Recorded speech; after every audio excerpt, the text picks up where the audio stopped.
Colorado was one of the first states in the American West to claim water strictly for environmental purposes.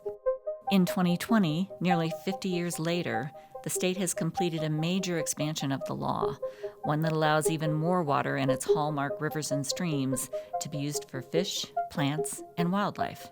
But doing this is trickier than it seems. Linda Bassi runs Colorado's Streamflow program. We asked her to explain its nuances.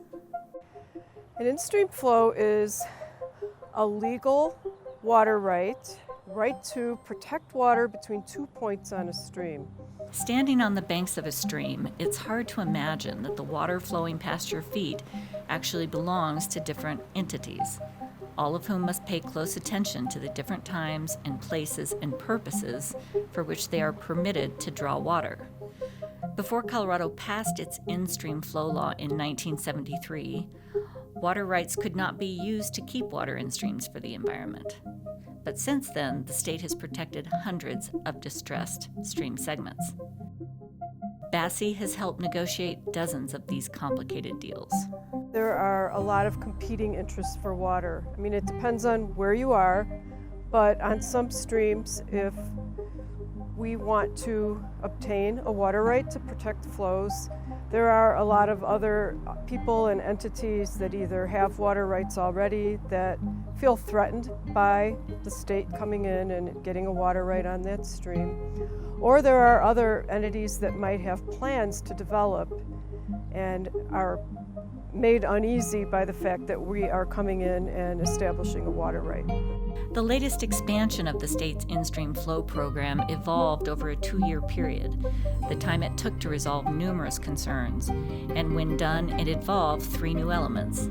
The first allows new emergency loans to streams and allows more loans for longer periods of time.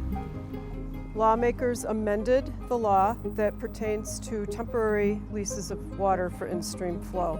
The Colorado Water Conservation Board amended its rules to implement that law. A second authorizes new uses of an existing tool, a stream augmentation plan, to be used to add environmental flows back into streams. And the third protects so-called stock water. This is water that ranchers pull from streams in small amounts during the winter to water cattle and other animals. This new law clarifies that stock water is protected and remains available to ranchers before an in-stream flow in that same stream segment can be used. Colorado has managed to protect roughly 1/4 of the streams eligible for protection. But how much work remains to be done? That is a hard question to answer. We bring potential in-stream flows to our board based upon recommendations that we receive from other entities. We do not have a quota set up, and we are trying to help these organizations achieve their resource protection goals through our program. Priorities change as to what they're looking for, whether it's a gold medal fishery, which really helps the recreation economy, or to protect a declining native species. And there's always more work to be done. Recently, the CWCB was able to establish a new in-stream flow that will help revive a rare species of cutthroat trout, a fish everyone up until now thought was extinct.